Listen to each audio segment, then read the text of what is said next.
Take को जब श्री रामचंद्र जी ने देखा, तब कृतज्ञ उपकार मानने वाले कृपालु रूप और शीतल के भंडार महान तेज पुंज भगवान श्री रामचंद्र जी प्रकट हुए। उन्होंने बहुत तरह से शिव जी को सराहना की और कहा कि आपके बिना ऐसा कठिन व्रत कौन निभा सकता है। श्री रामचंद्र जी ने बहुत प्रकार से शिव जी को समझाया और पार्वती जी का जन्म सुनाया। कृपा निधान श्री रामचंद्र जी ने विस्तार पूर्वक पार्वती जी की अत्यंत पवित्र करनी का वर्णन किया। अब विनती मम सुनो शिव जो मो पर निज ने जाय विवाह चेल जई ये मोई मांगे देऊं।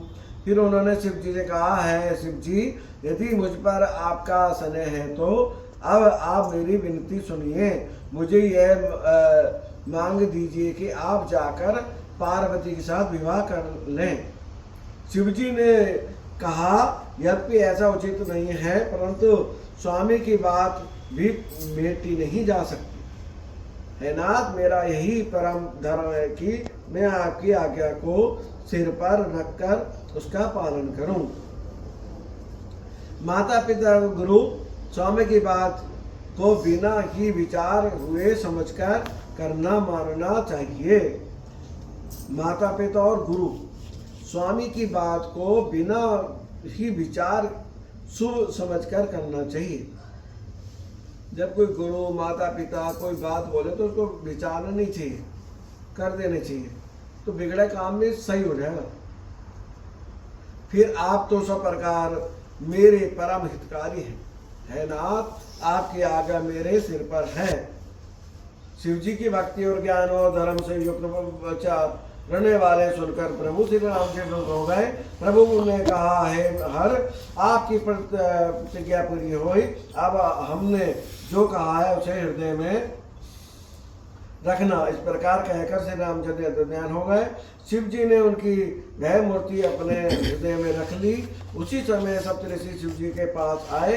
प्रभु महादेव जी ने उनका अत्यंत सुहावने वचन से कहा, आप लोग पार्वती के पास जाकर उनके प्रेम की परीक्षा लीजिए और हिमाचल को कहकर उन्हें पार्वती को निभा लाने के लिए भेजिए तथा पार्वती को घर भिजवाइए, उनके संदेह को दूर कीजिए। ऋषियों ने वहां जाकर पार्वती को कैसे देखा मानो मूर्तिमान तपस्या ही हो। मुनि, तुम किसकी आराधना करती हो और क्या चाहती हो?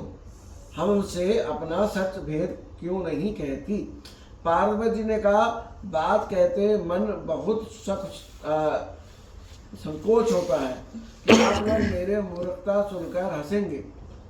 मान ने हट पकड़ लिया है, वह उपदेश नहीं सुनता और जलकर दीप वाला उठना चाहता है। नारद जी ने जो कहा दिया उसे सत्य जानकर मैं बिना ही पंखे के उड़ना चाहती हूँ। है मुनियों, आप मेरा ज्ञान तो देखिए कि मैं सदा शिव जी को ही पति मानना चाहती हूँ। कहते भगवान को मैं तो ना कुछ जानती भी नहीं, और कहाँ भगवान और कहाँ मैं उनसे शादी कर भी लूँगी नहीं। मैं तो मैं लग गई उनके पीछे, मन में विचार कर ले कि उनसे करूँगी। पार्वती जी की बात सुनते ही ऋषि लोग हंस पड़े और बोले, तुम्हारा शरीर पर्वत से ही तो उत्पन्न हुआ है, भला कहो तो नारद के उपदेश सुनकर आज तक किसका घर बसा है? कह रहे वो तो नारद तो तुम्हें भगा के चला गया, नारद ने किसका घर बसा दिया, उसका खुद का घर तो बसा ही नहीं। उन्होंने जाकर दक्ष के पुत्रों को उपदेश दिया था, जिससे उन्होंने फिर लौटकर घर का मुंह भी नहीं देखा। नारद जी ने दक्ष के पुत्रों को उपदेश दिया और उनको ना वो जा रहे थे, उनको शादी के लिए उनको ऐसा कर दिया तपस्या करने चले गए छोड़ा। चित्रकेतु घर को नारद ने चौपट किया। फिर यही हाल हिरण्यकश्यप का हुआ। जो स्त्री पुरुष नारद की सीख सुनते हैं वे घर बार छोड़कर अवश्य ही भिखारी हो जाते हैं। उनका मन तो कपटी है, शरीर पर सज्जनों के चिन्ह हैं, वे सभी को अपने समान बनाना चाहते हैं। जो लोग शादी वादी होते कि नहीं नारद नारद करते रहते हैं, कहते सबको ऐसे ही बनाना चाहते हैं। उनके वचनों पर विश्वास मानकर तुम ऐसा पति चाहती हो जो स्वभाव से ही उदासीन है, कि भस्मी लगाए बैठा हुआ जंगलों में पूजा पाठ कर रहा, उदासीन है। ये ओहर नहीं होते, समझाना बेटर है। निर्लज बुरे वेश वाला, नर कपालों की माला पहनने वाला, कुलाहीन बिना घर बार का, नंगा और शरीर पर सर्पों का लपेटे हुए रहता है।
तुम्हारे मन में जो है कि भगवान महादेव का विवाह के बारे में बताए ना, थोड़ा मन में भ्रम हो रहा था, तो वो कह रहे तुम्हारा जो विषाद है ना, मन में भ्रम है ना, वो मिट जाएगा। एक बार त्रेता युग में शिवजी अगस्त्य ऋषि के पास गए। उनके साथ जग जननी भवानी सती जी भी थी। ऋषि ने संपूर्ण जगत के ईश्वर जानकर उनका पूजन किया। मुनिवर अगस्त्य ने राम कथा विस्तार से कही, जिसको महेश्वर ने परम सुख मानकर सुना। फिर ऋषि ने शिवजी से सुंदर हरि भक्ति पूछी और शिवजी ने उनको अधिकार पाकर रश्मि भक्ति का निवारण किया। श्री रघुनाथ जी के गुणों का कथाएं कहते सुनते कुछ दिनों तक शिवजी वहां रहे। फिर मुनि से विदा मानकर शिवजी दक्ष कुमारी सती जी के साथ कैलाश को चले गए। श्री नारायण नारायण नारायण। उन्हीं दिनों पृथ्वी का भार उतारने के लिए श्री हरि रघुवंश में अवतार लिया था। वे अविनाशी भगवान उस समय पिता के वचन से राज्य का त्याग करके तपस्या से रघुवंश में दंडक वन में विचार रहे थे। शिवजी हृदय में विचारते जा रहे थे कि भगवान के दर्शन मुझे किस प्रकार हों। प्रभु ने गुप्त रूप से अवतार लिया है, मेरे जाने से सब लोग जान जाएंगे। श्री शंकर जी के हृदय में इस बात को लेकर बड़ी खड़बली उत्पन्न हुई, परंतु सती जी इस भेद को नहीं जानती थी। सती माता जी को राम जी का और महादेव जी का भेद ही नहीं मालूम था कुछ समय तक। और पहले सब कहते हैं यार ये तो जगजननी थी, इनको क्यों नहीं मालूम था। संसारी बन के रह रहे थे। शिवजी उनमें भेद खुलने का डर था, परंतु दर्शन के लाभ से उनके नेत्र ललचा रहे थे। राम ने ब्रह्मा जी से अपनी मृत्यु मनुष्य के हाथ से मांगी थी। ब्रह्मा जी ने वचनों को प्रभु सत्य करना चाहते हैं। मैं जो पास नहीं जाता हूँ तो बड़ा पछतावा रह जाएगा। इस प्रकार शिव जी विचार करते थे, परंतु कोई भी युक्ति ठीक नहीं बैठती थी। इस प्रकार महादेव जी चिंता के वश हो गए। उसी समय नीच रावण ने जाकर मारीच को साथ लिया और वह मारीच तुरंत कपट मृग बन गया। मूर्ख रावण ने छल करके सती जी को हर लिया। उसे श्री रामचंद्र जी के वास्तविक प्रभाव का कुछ भी पता न था। मार्ग को मारकर भाई लक्ष्मण जी सहित श्री हरि आश्रम में आए और उसे खाली देखकर अर्थात वहां सती जी को ना पाकर उनके नेत्रों में आंसू भर आए। श्री रघुनाथ जी मनुष्य की भांति विरह से व्याकुल हो और दोनों भाई वन में सती को खोजते हुए फिर रहे। उनके कभी कोई संयोग वियोग नहीं है। उनमें प्रत्यक्ष विरह का दुख देखा गया। अति विचित्र रघुपति चरित जान ही परम सुजान। जेमति मंद विमोहस हृदय धरई कछुआन। सियापति राम जय जय राम, मेरे प्रभु राम जय जय राम। श्री रघुनाथ जी का चरित्र बड़ा ही विचित्र है। उनको पहुंचे हुए ज्ञानी जन ही जानते हैं। जो मंद बुद्धि है वे तो विशेष रूप से मोह के वश में होकर हृदय में कुछ दूसरी ही बात समझ बैठते हैं। शिव जी ने उसी अवसर पर श्री राम जी को देखा और उनके हृदय में बहुत भारी आनंद उत्पन्न हुआ। उन शोभा के समुद्र श्री रामचंद्र जी को शिव जी ने नेत्र भरकर देखा, परंतु अवसर ठीक ना जानकर परिचय नहीं किया। जय सदानंद जग पावन, उस कहे जले मनोज न सावन। चले जात शिव सती समेता, पुनि पुनि पुलकत कृपा निकता। जगत के पवित्र करने वाले सदानंद की जय हो। इस प्रकार कहकर कामदेव का नाश करने वाले शिव जी चल पड़े। कृपा निधान शिव जी बार बार आनंद से पुलकित होते हुए सती जी के साथ चले जा रहे थे। सती जी ने शंकर जी की वह दशा देखी तो उनके मन में बड़ा संदेह उत्पन्न हो गया। वो कहते कि ये तो जगत के पिता हैं और ये उसको वनवासी राम को पूज रहे हैं। उनके मन में भ्रम था। सती माता की वंदना करता है, वे जगत के ईश्वर हैं। देवता मनुष्य मुनि सब उनके प्रति सिर नवाते हैं। उन्होंने एक राजपुत्र को सदानंद परम धाम कहकर प्रणाम किया और उसकी शोभा देखकर वे इतने प्रेम मगन हो गए कि अब तक उनके हृदय में प्रीति रोकने से भी नहीं रुकती। इतना प्यार करते थे महादेव कि रोम रोम में राम राम। तो कहते हैं तो इतने जैसे किसी को देख के हो नहीं जाते ऐसा। ब्रह्मा जो व्यापक विरजे अज अकल अनिब अभेद, सो की दे दरी होय नर है जाय न जानत वेद। सियावर राम जय जय राम, मेरे प्रभु राम जय जय राम। जो ब्रह्मा सर्वव्यापक माया रहित आजन्म अगोचर इच्छा रहित और भेद रहित हैं और जिसे भेद भी नहीं जानते, जिसको वेद भी नहीं जानते, क्या वह देह धारण करके मनुष्य हो सकते हैं। देवताओं के हित के लिए मनुष्य शरीर धारण करने वाले जो विष्णु भगवान हैं वे भी शिव जी की ही भांति सर्वज्ञ हैं। वे ज्ञान के भंडार लक्ष्मीपति और असुरों के शत्रु भगवान विष्णु क्या अज्ञानी की तरह स्त्री को खोजेंगे। सती माता का मन में अलग अलग विचार आ रहे कि ये भगवान विष्णु तो हो ही नहीं सकते, वो तो पालनहार है। और फिर शिव जी के वचन भी झूठे नहीं हो सकते। सब कोई जानते हैं कि शिव जी सर्वज्ञ हैं। सती के मन में इस प्रकार का अपार संदेह उठ खड़ा हुआ। किसी तरह भी उनके हृदय में ज्ञान का प्रादुर्भाव नहीं होता था।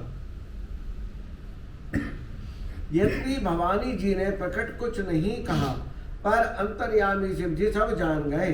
वे बोले, हे सती सुनो, तुम्हारा स्त्री स्वभाव है, ऐसा संदेह मन में कभी ना रखना चाहिए। जिनकी कथा का अगस्त्य ऋषि ने गान के अवल जिनकी भक्ति मैंने मुनि को सुनाई, ये वही मेरे इष्ट देव श्री रघुवीर जी हैं, जिनकी सेवा ज्ञानी मुनि सदा किया करते हैं। मुनि धीर जोगी सित समेत विमल धावई, के नेति निगम पुराण आगम जासु के रति गावई। हुई राम व्यापक ब्रह्म भुवन निकाय पति मायादनी, अवतरऊ अपने भगत हित निज तंत्र नित्य रघुकुल मणि। ज्ञानी मुनि योगी और सिद्ध निरंतर निर्मल चित्त से जिनकी ध्यान करते हैं तथा वेद पुराण और शास्त्र नेति कहकर जिनकी कीर्ति गाते हैं, उन्हीं सर्वव्यापक समस्त ब्रह्मांड के स्वामी मायापति नित्य परम स्वतंत्र ब्रह्म रूप भगवान श्री राम जी ने अपने भक्त के हित के लिए अपनी इच्छा से रघुकुल के मणि रूप में अवतार लिया है। जतपि कहत शिव बार बहु लागन और उपदेश, हरि माया बल जान जिए बोले बीत महेश। सियापति राम जय जय राम, मेरे प्रभु राम जय जय राम। जिस प्रकार तुम्हारे यह अज्ञान जनित भरी भ्रम दूर हो, भली भांति विवेक के द्वारा सोच समझकर तो वही करना। शिव जी की आज्ञा पाकर सती चली और मन में सोचने लगी कि भाई क्या करूं, कैसे परीक्षा लूं। इधर शिव जी ने मन में ऐसा अनुमान किया कि दक्ष कन्या सती के कल्याण नहीं है। जब मेरे कुछ राम ने रच रखा है वही होगा, जो राम रच रखा वही होगा। तर्क करके कौन सका विस्तार बढ़ावे। मन में ऐसा कहकर शिव जी भगवान श्री हरि का नाम जपने लगे और सती जी वहां गई जहां सुख के धाम प्रभु श्री रामचंद्र जी थे। पुनि पुनि हृदय विचार करो, धरि सीता कर रूप। आगे होई चली पंथ ती, जय आवत नर भूप। सियापति राम जय जय राम, मेरे प्रभु राम जय जय राम। सती बार बार मन में विचार कर सती सीता जी का रूप धारण करके उस मार्ग की ओर आगे होकर चली, जिससे सती जी के विचार अनुसार मनुष्य के रूप में राजा रामचंद्र जी आ रहे थे। सती जी के बनावटी वेश को देखकर लक्ष्मण जी चकित हो गए और उनके हृदय में बड़ा भ्रम हो गया। वे बहुत गंभीर हो गए, कुछ कह नहीं सके। धीर बुद्धि लक्ष्मण प्रभु रघुनाथ जी के प्रभाव को जानते थे। सब कुछ देखने वाले और सबके हृदय की जानने वाले देवताओं के स्वामी श्री रामचंद्र जी सती के कपट को जान गए, जिनके स्मरण मात्र से अज्ञान का नाश हो जाता है। वही सर्वज्ञ भगवान श्री रामचंद्र जी स्त्री स्वभाव का असर तो देखे कि वहाँ उन सर्वज्ञ भगवान के सामने भी सती जी छुपावा करने चाहती हैं। अपनी माया के बल को हृदय में बखान कर श्री रामचंद्र जी हंसकर कोमल वाणी से बोले। पहले प्रभु ने हाथ जोड़कर सती को प्रणाम किया और पिता सहित अपना नाम बताया। फिर कहा कि वेश केतु शिव जी कहाँ हैं? आप यहाँ वन में अकेली किस लिए फिर रही हैं? वो तो सीता माता का रूप धर के गई थी, भगवान तो सर्वव्यापी है राम जी। उन्होंने बोला माता आप अकेली क्यों घूम रही हो, महादेव कहाँ है? राम बचन मधु गुण सुनी, उपजा अति संकोच। सती सवीत वेश पही, चली हृदय बड़े सोच। सती ब्राह्मणी और लक्ष्मी देखी, जिस रूप में ब्रह्मा आदि देवता थे उसी के अनुसार रूप में उनकी ये सब शक्तियां भी विराजमान थी। सती ने जहां तहां जितने रघुनाथ जी देखे, शक्तियों सहित वहां उतने ही सारे देवताओं की भी देखा। संसार में जो चराचर जीव है वह भी उनके प्रकार से को सिर नवाया, जिसने प्रेरणा करके सती जी के मुंह से भी झूठ कहला दिया। सुजान शिव जी ने मन में विचार किया कि हरि की इच्छा रूपी भावी प्रबल है। सती जी ने सीता जी का वेश धारण किया। यह जानकर शिव जी ने हृदय में बड़ा विषाद हुआ। उन्होंने सोचा कि यदि मैं अब सती से प्रीति करता हूं तो भक्ति मार्ग लुप्त हो जाता है और बड़ा अन्याय होता है, क्योंकि वह राम जी को पूछते थे और वो उनकी पत्नी बन के रूप धर लिया। उन्होंने बड़ा पाप कर दिया इन्होंने। सती परम पवित्र है, इसलिए इन्हें छोड़ते भी नहीं बनता और प्रेम करने में बड़ा पाप है। प्रकट करके महादेव जी कुछ भी नहीं कहते, परंतु उनके हृदय में बड़ा संताप है। तब शिव जी ने प्रभु श्री रामचंद्र जी के चरण कमलों में सिर नवाया और श्री रामचंद्र जी का स्मरण करते ही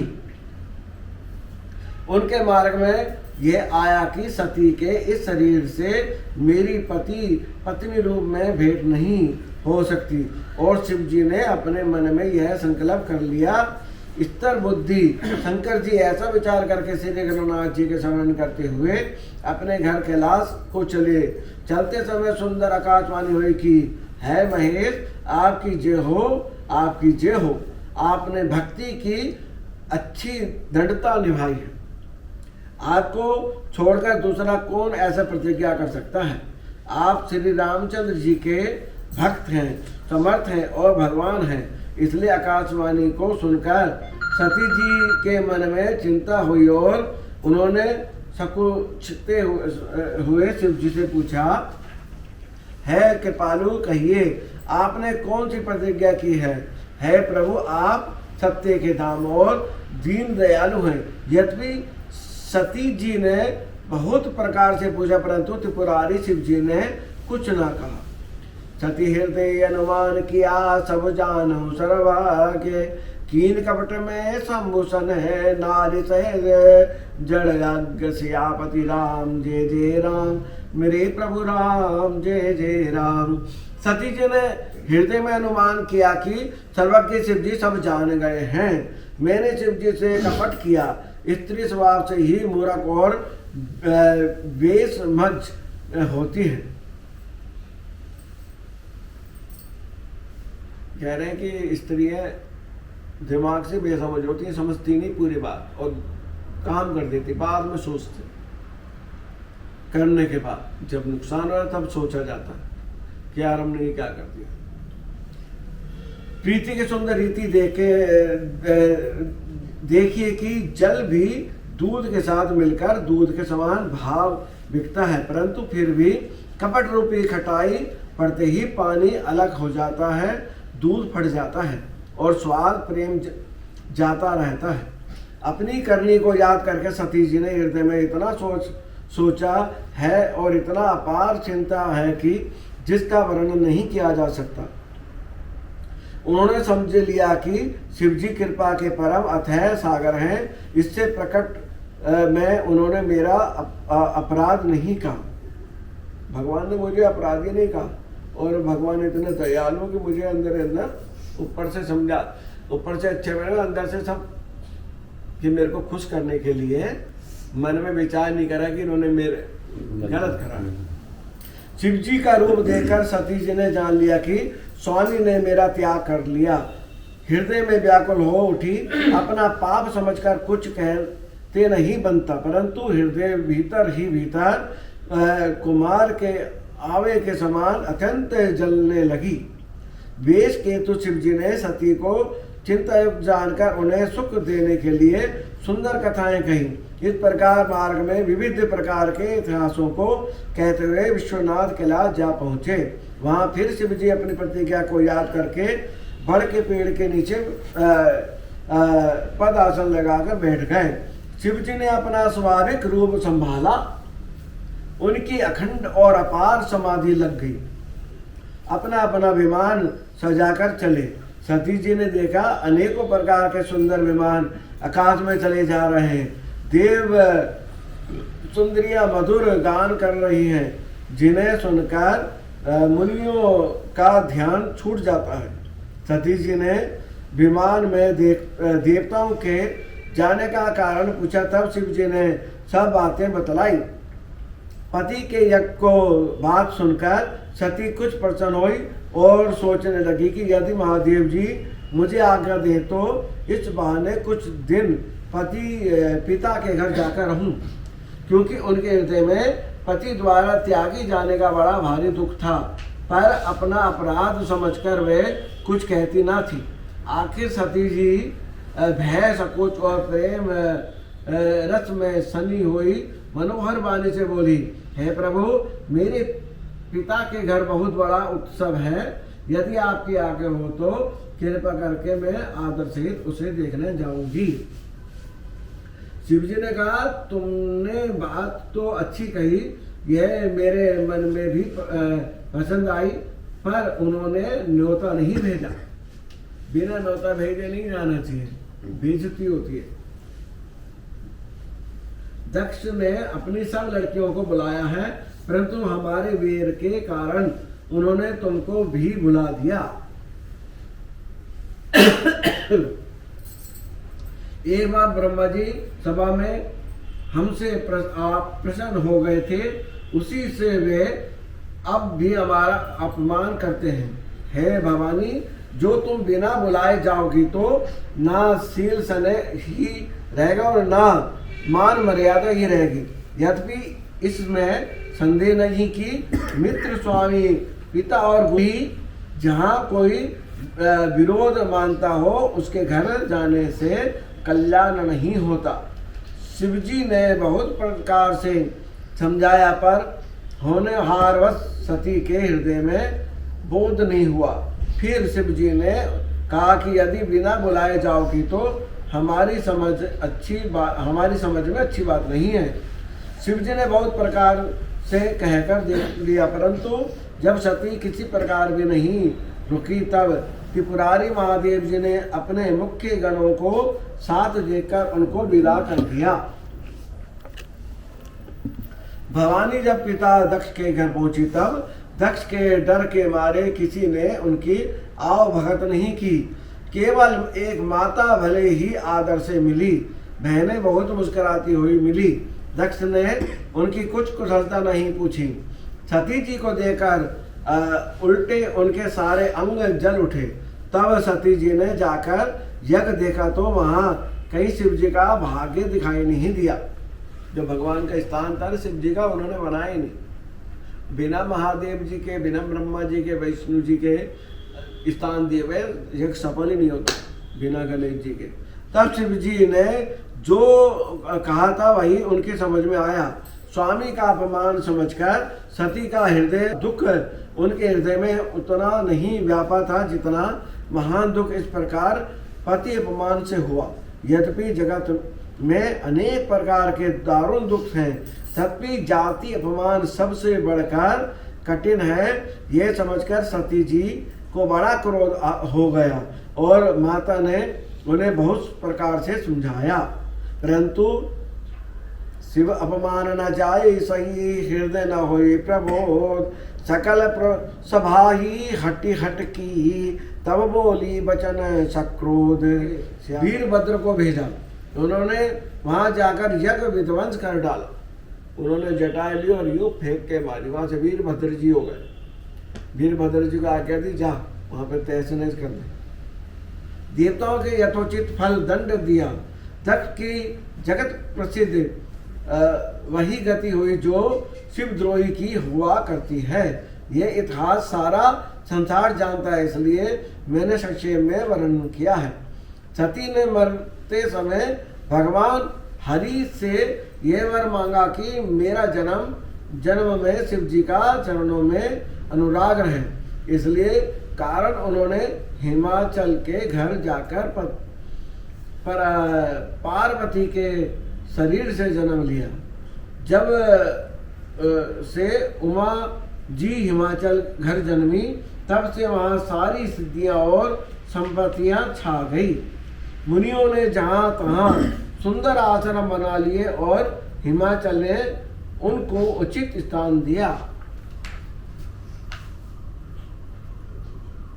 उसे सदा सुमन फल सहित सभा तुम नव नाना जाति प्रकटि सुंदर सेल पर मनिया कर बहु भांति। सियावर राम जय जय राम, मेरे प्रभु राम जय जय राम। उस सुंदर पर्वत पर बहुत प्रकार से नए नए वृक्ष सदा पुष्प फल युक्त हो गए और वहाँ बहुत तरह की मनियों की खाने प्रकट हो गई। जब जगजननी माता ने जन्म ले लिया तो वहाँ तो अपने आप ही सब कुछ हो गया। हीरे ज्वारात हो गए, पहाड़ों में फसलें होने लगी, फल होने लगे, तरह तरह के चीजें होने लगी। जहाँ भगवान आएंगे तो अपने आप ही सारी नदियां पवित्र जल बहती और पक्षी पशु भ्रमण सभी सुखी रहने लगे। जीवों ने अपना स्वाभाविक और वेर छोड़ दिया और पर्वत पर भी सभी प्रकार से प्रेम करने लगे। पार्वती जी घर आ जाने से पर्वत ऐसा शोभायमान हो रहा है जैसा राम भक्ति को पीकर शोभायमान होते हैं। पर्वत राज के घर नित्य नए नए मंगल उत्सव होते हुए जिनके ब्रह्मादि यश नहीं गा सकते। जब नारद जी ने ये सब समाचार सुना तो वे कौतुक ही से हिमालय के घर पधारे। पर्वतराज ने उनका बड़ा आदर किया कि नारद मुनि जी पधारे हैं, नारद मुनि आइए पधारिए बैठिए। और फिर नारद जी ने अपनी लीला रचनी। नारद जी चुगलखोरी नहीं करते थे। क्या बोलते हैं नारद जी चुगलखोर थे? चुगलखोर नहीं थे वो, तो उनके जरिए तो कितने बड़े बड़े काम हो गए। डाकिया थे वो। नारद जी को सब बोलते यार ये तो के चरणों में सिर नवाया और उनके चरणों को सारे घर में छिड़काया। हिमाचल ने अपने सौभाग्य का बहुत बखान किया और पुत्री को बुलाकर मुनि के चरणों पर डाल दिया।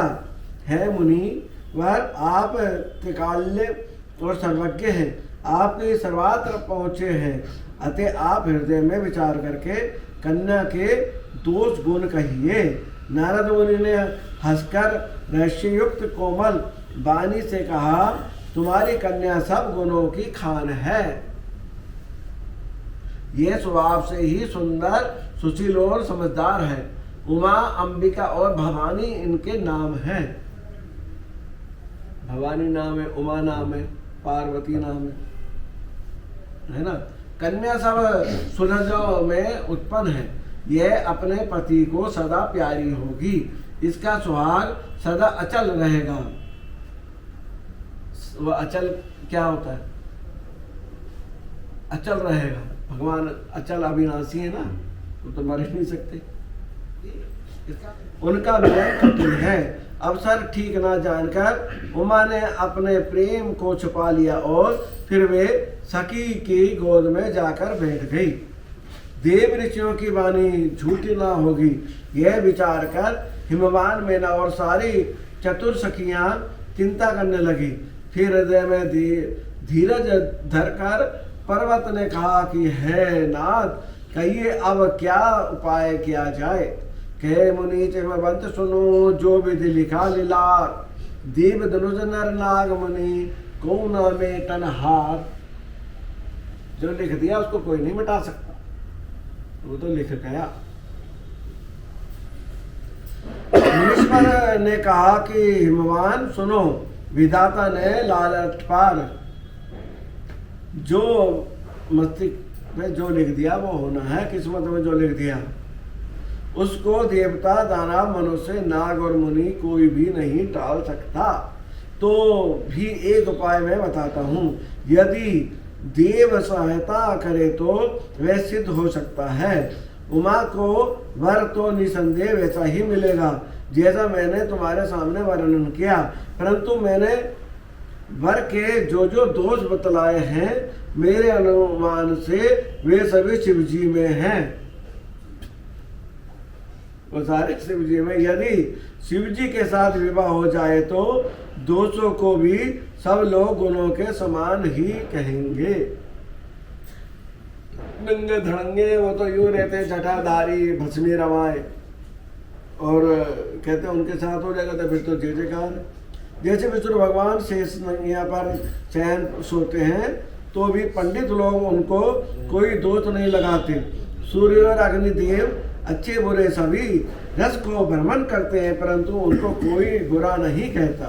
गंगा जी में शुभ और अशुभ सभी जल बहता है, पर कोई उन्हें अपवित्र नहीं कहता। सूर्य, अग्नि और गंगा जी की भांति समर्थ को कुछ दोष नहीं लगता। यदि मूर्ख मनुष्य ज्ञान के अभिमान से इस प्रकार छोड़ करते हैं तो वे वहां गई। वे संकोच के मारे पति शिव जी के चरण कमलों को देख नहीं सकती, परंतु उनका मन रूपी भोरा तो वही रस पान कर रहा था। मुनियों के आगे से शिव जी और पार्वती जी ने गणेश जी का पूजन किया। मन में देवताओं को आनंद समझकर कोई इस प्रकार बात को सुनकर शंका ना करे कि गणेश जी तो शिव पार्वती के संतान हैं, अभी विवाह से पूर्व ही वे कहाँ से आ गए। वेदों में विवाह की जैसी रीति कही गई है, महामुनियों ने वह सभी रीति करवाई।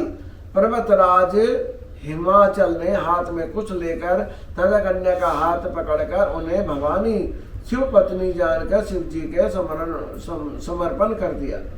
जब महेश्वर शिव जी ने पार्वती का पानी ग्रहण किया था, इंद्र आदि सब देवता हृदय में बड़े हर्षित हुए।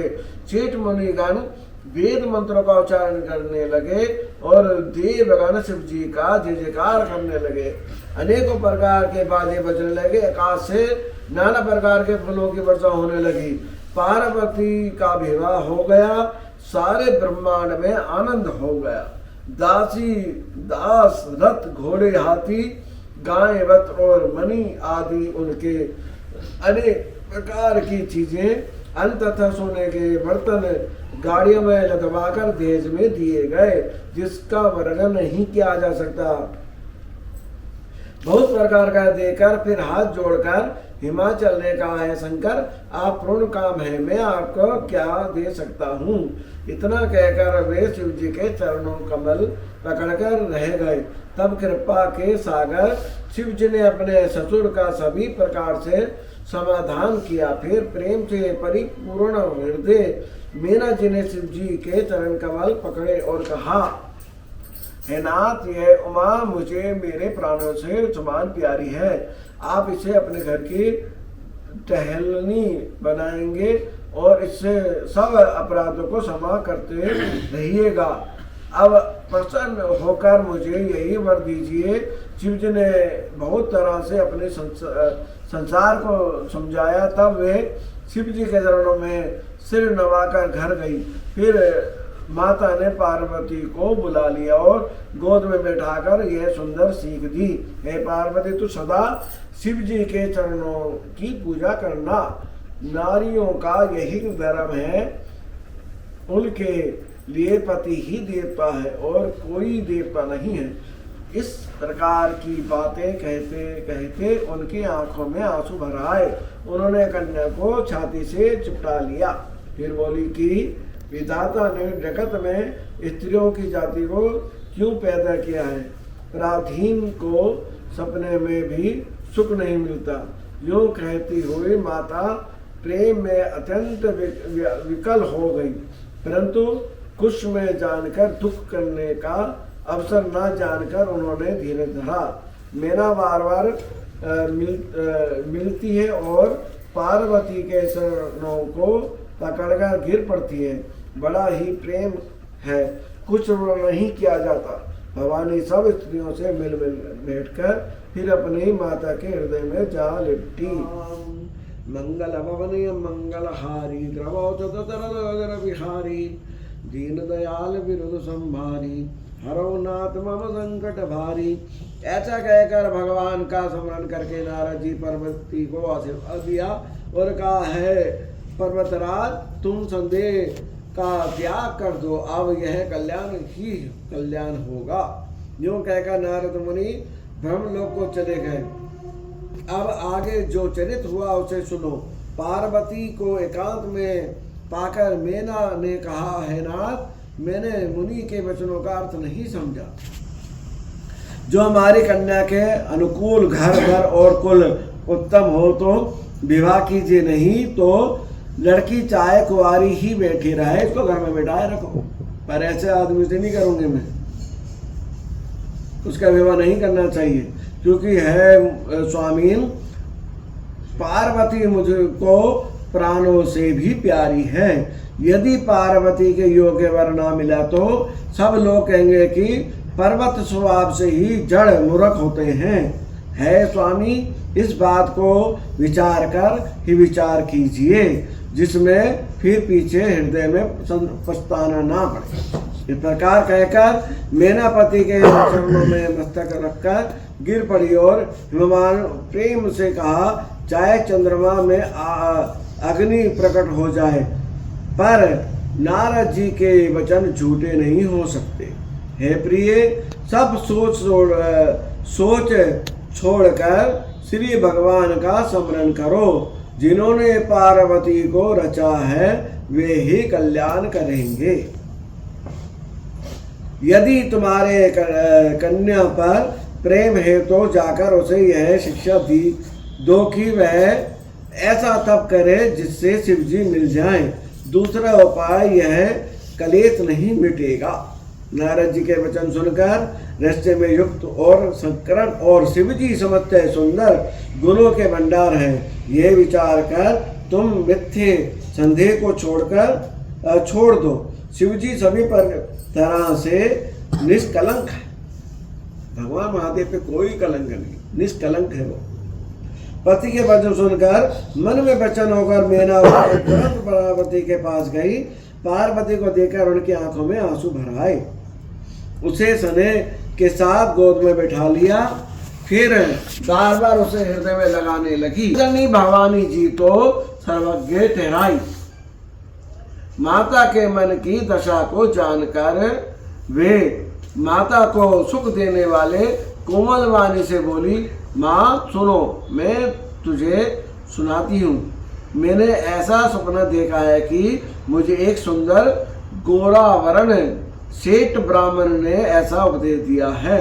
हे पार्वती, नारद जी जो कहा है उसे सत्य समझकर तू जाकर तप कर, फिर वह बात तेरे माता पिता को भी अच्छी लगेगी। तप सुख देने वाला और दुख दोष को नाश करने वाला है। तप के बल से ही ब्रह्मा संसार को रचते हैं। जैसे हम कहते हैं 1.25 महीने का नियम कर लो, है ये मत खाना, ऐसा करना, वैसा करना, ये तप है। तप है, ये सब कुछ त्याग के भगवान में लग जाए 1.25 महीने को, तो ये तप है। और भगवान की कृपा से सुनते भी हो। अगर तुम अच्छे उपाय कर लोगे 40 दिन तो सुनेंगे भी। सत्य है, बिल्कुल सत्य है। ऐसे ये पहले 1000 वर्ष तक होता था, अब तो 1000 वर्ष की आयु ही नहीं रही, 60, 70, 80, 90। तो ये हमारे लिए भगवान ने 40 दिन का 41 दिन का नियम बना दिया। 41 दिन का नियम करो और भगवान की कृपा से अच्छे नियम हो गए, सच्चे नियम हो गए तो तुम्हारा बेड़ा पार। बिल्कुल सत्य, हमने तो देखा और आजमाया हुआ है। अगर तुमने सच्चे मन से नियम कर लिए तो कोई ऐसा काम नहीं जो ना हो। एक ही पाठ करते रहो, 50 पाठ नहीं करो नियम में। महादेव का पकड़ो, हनुमान जी को, माता को, किसी को भी एक पकड़ लो, 40 दिन में काम करके रहेंगे। संयम से रहो। तप के बल से ही ब्रह्मा संसार के रचते हैं और तप के बल से ही विष्णु सारे जगत का पालन करते हैं। तप करने से, तप के बल से ही शंभु रुद्र रूप से जगत का संहार करते हैं और तप के बल से ही शेष जी पृथ्वी का भार धारण करते हैं। शेष जी भी पृथ्वी का धारण जो कर रहे हैं, विष्णु भगवान का जाप करते रहते हैं। वो भी शेष सैया पे बैठे ना भगवान विष्णु। अभी भूचाल आया था, गड़गड़ आवाज आई थी। तब वेद शिरा मुनि ने आकर समझाया, सबको समझाया, कहा पार्वती जी की महिमा सुनकर सबको समाधान हो गया। प्राणपति शिव जी के चरणों को हृदय में धारण करके पार्वती जी वन में जाकर तप करने लगी। पार्वती जी का अत्यंत सुकुमार शरीर तप के योग्य नहीं था, तो भी पति के चरणों का स्मरण करके उन्होंने सब भोगों को तज दिया। स्वामी के चरणों में नित्य नया अनुराग उत्पन्न होने लगा और तब में ऐसा मन लगा कि शरीर की सारी शुद्ध बुद्ध भूल गई। 1000 वर्ष तक उन्होंने मूल और फल खाकर 100 वर्ष साग खाकर बिताए। कुछ दिन जल और वायु का भोजन किया और फिर कुछ दिन कठोर उपवास किया। जो बेलपत्र सूख कर पृथ्वी पर गिरते थे, 3000 वर्ष तक उन्हीं को खाया। फिर सूखे प्रण पत्ते भी छोड़ दिए, तभी पार्वती का नाम अपर्णा हो, त्याग करने। तब से उमा का शरीर शील देखकर आकाश से गंभीर ब्रह्मवाणी हुई, हे पार्वतराज कुमारी, सुन, तेरा मनोरथ सफल हुआ। तू अब सारे असह्य कलेशों को, कठिन तप को त्याग दे। अब तुझे शिव जी मिलेंगे। हे भवानी, धीर मुनि और ज्ञानी बहुत हुए, पर ऐसा कठोर तप किसी ने नहीं किया। अब तू तप सीख, ब्रह्म जी की वाणी को सदा सत्य और निरंतर पवित्र जानकर अपने हृदय में धारण कर। जब तेरे पिता बुलाने को आवे तब हट छोड़कर घर चली जाना, और जब तुम्हारे संत ऋषि मिले तब इस वाणी को ठीक समझना। तुम्हारे पास सप्त ऋषि आएंगे तो समझ लेना कि सत्य हो गई मेरी वाणी। और इस प्रकार आकाश से कही हुई ब्रह्मा जी की वाणी को सुनते ही पार्वती जी प्रसन्न हो गई। फिर हर्ष के मारे उनका शरीर पुलकित हो गया। यज्ञवल्लभ जी भारद्वाज जी से बोले कि मैंने पार्वती का सुंदर चरित्र सुनाया, अब शिव जी का सुहावना चरित्र सुनो। जब से सती ने जाकर शरीर त्याग किया, तब से शिव जी के मन में वैराग्य उत्पन्न हो गया। वे सदा श्री रघुनाथ जी का नाम जपने लगे और जहां तहां श्री रामदेव के गुणों का कथाएं सुनाने लगे।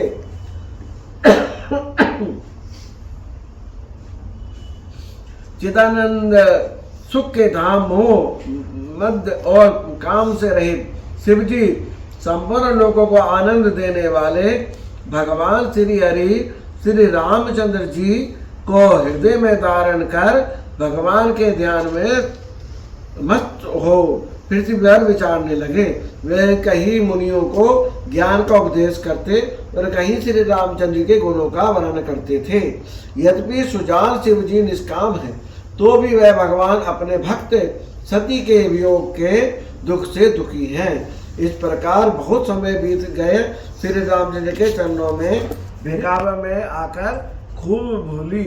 पहले पंचों के कहने से शिव ने सती से विवाह किया था, परंतु फिर उन्हें त्याग कर मरवा डाला।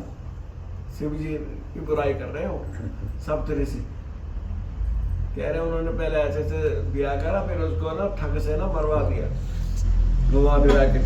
अब शिव जी को कोई चिंता नहीं रही, भीख मांगकर खा लेते और सुख से सोते हैं। ऐसे स्वभाव से ही अकेले रहने वालों के घर भी भला क्या कभी स्त्रियां टिक सकती हैं?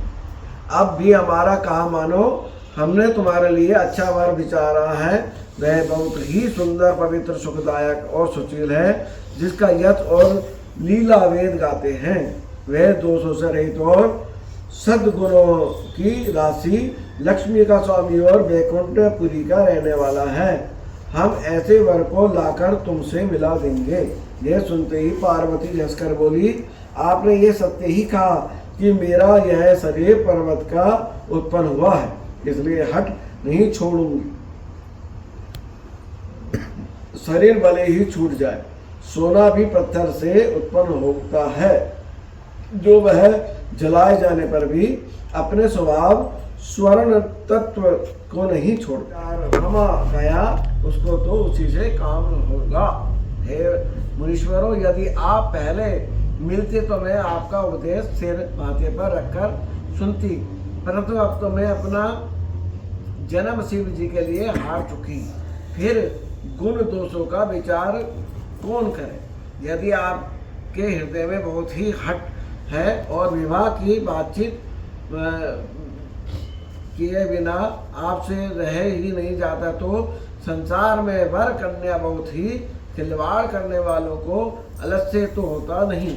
और शादी रचने जा रहे बदम्बर लपेट के तो सर्पों के मालाएं पहन के। शिव जी के सुंदर मस्तक पर चंद्रमा, सिर पर गंगा जी, 3 नेत्र सर्पों का जनेऊ, गले में विष और छाती पर नर मुंडों की माला है। इस प्रकार उसका वेश शुभ अशुभ होने पर भी वे कल्याण के धाम और कृपालु हैं।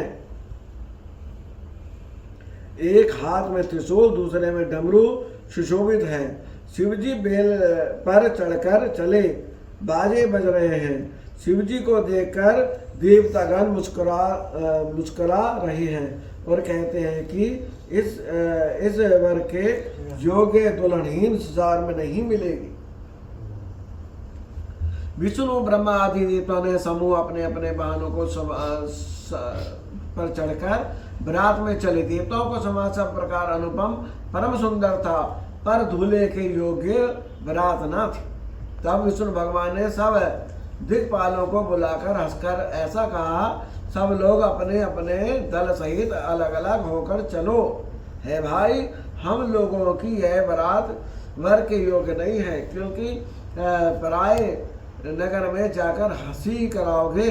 विष्णु भगवान की बात सुनकर देवता मुस्कुराए और वे अपनी अपनी सेना सहित अलग अलग हो गए।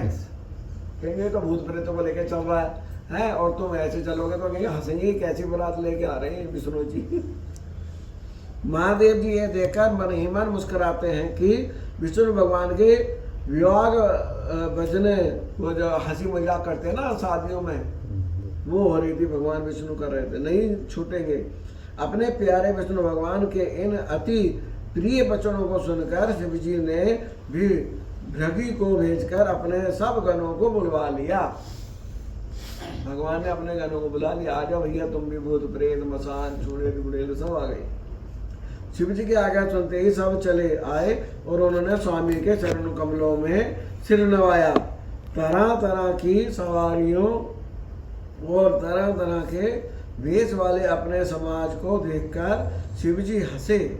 कोई बिना मुख का है, किसी के बहुत से मुख हैं, कोई बिना हाथ पैर का है तो किसी के कई पैर हैं, किसी के बहुत आँखें हैं तो किसी के एक भी आँख नहीं है, कोई बहुत मोटा ताजा है तो कोई बहुत ही दुबला पतला। ये भगवान जी की बारात चल रही थी। तनखीन को अति पीन, पावन को अपावन गति धरे, भूषण कराल कृपाल कर सब संग से नित तन भले, खरस्वान स्वर सुताल मुख गण वेश अगणित को बने, बहुजिन से प्रेत पिशाच जोगी जमता वर्णत नहीं बने। कोई बहुत दुबला और मोटा और पवित्र, कोई अपवित्र वेश धारण किए हुए हैं, भयंकर गाने कहने पहने, हाथों में कपाल लिए और सबके सब शरीर में ताजे खून लपेटे हुए हैं। गधे कुत्ते सुअर और सियार के से उनके मुख हैं। गणों के अगणित वेशों को कौन गिने, बहुत प्रकार के प्रेत पिशाच और योगिनियों की जमातें उनका वर्णन नहीं कर सकती। प्रेत भूत नाते और गाते वे सब बड़े मोजी हैं, देखने में बहुत ही बेढंगे जान पड़ते थे और बड़े ही विचित्र ढंग से बोलते थे। जैसा दूल्हा है अब वैसे ही बारात। जैसा दूल्हा था वो सांपे भस्मी रमाए, जटा खुली हुई है, नाग लपटे हुए हैं, तो वो कह रहे नंगा धड़ंगा, वैसी वो उनके वो बारात भी हो गई। जगत में जितने बड़े छोटे पर्वत थे उनका वर्णन करके पार नहीं मिलता। जितने वन समुद्र नदियां तालाब थे, हिमाचल सबको नवाता भेजा। वे सब अपने इच्छा अनुसार रूप धारण करने वाले शरीर धारण कर सुंदरी स्त्रियों और समाज के साथ हिमाचल के घर गए। फिर सभी सने सहित मंगल गीत गाते रहे। हिमाचल ने पहले से ही बहुत से घर सजवा दिए थे। यथ योग्य उन स्थानों में सब लोग उतर गए। नगर की सुंदर शोभा देखकर ब्रह्मा जी की रचना चतुरी भी अच्छी लगती थी। नगर की शोभा देखकर ब्रह्मा जी की निपुणता सचमुच तुच्छ लगती थी। बहुत ही डर के मारे भागकर वे घर के घुस गए और शिवजी वहाँ जगवास सा था वहाँ चले गए। मैना के हृदय में बड़ा दुख हुआ। उन्होंने पार्वती को अपने पास बुला लिया। अत्यंत स्नेह से गोद में बैठाकर अपने मैं तुम्हें लेकर पहाड़ से गिर पड़ूंगी, आग में जल जाऊंगी या समुद्र में कूद पड़ूंगी, चाहे घर उजड़ जाए और संसार भर अपरकित फैल जाए, पर जीते जी मैं इस बावले से तुम्हारा विवाह नहीं करूंगी। हिमाचल की स्त्री मैना को दुखी देखकर सारी स्त्रियां व्याकुल हो गई। मैना अपनी कन्या के सने को याद करके विलाप करती रही। मैंने नारद का क्या बिगाड़ा था, जिन्होंने मेरा बसता हुआ घर उजाड़ दिया और जिन्होंने पार्वती को ऐसा उपदेश दिया कि जिससे उसने बावले वर के लिए तप किया। सचमुच उनके ना किसी का मोह है ना माया, उनके घर है ना बार है और ना स्त्री ही है, सबके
लीलामुश्यामल कोमलांगम सीता समारोपितवामभागम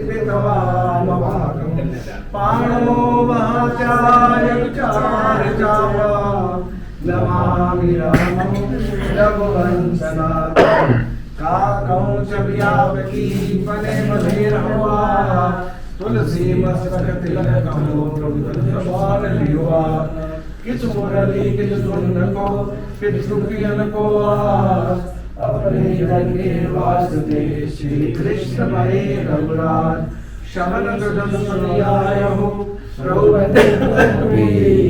ताय ताय आरती हरण शरण सुरर रघुवीर सियापति रामचंद्र पद जय शरण शंकर हरिओम जय जय श्री राम जय जय हनुमान त्वमेव माता च पिता त्वमेव बन्धुश्च त्वमेव विद्या द्रविणं त्वमेव सर्वं मम देव देव जय जय श्री राम नाना सुगंध पुष्पाणि यदात् कपोद्भवानि च पुष्पाञ्जलि मया दत्तं ज्ञानिनं परमेश्वर ओम नमः शिवाय शिव नमः शिवाय शिव नमः शिवाय भोले नमः शिवाय ओम नमः शिवाय शिव नमः शिवाय नमः शिवाय ओम नमः शिवाय शिव नमः शिवाय शिव नमः शिवाय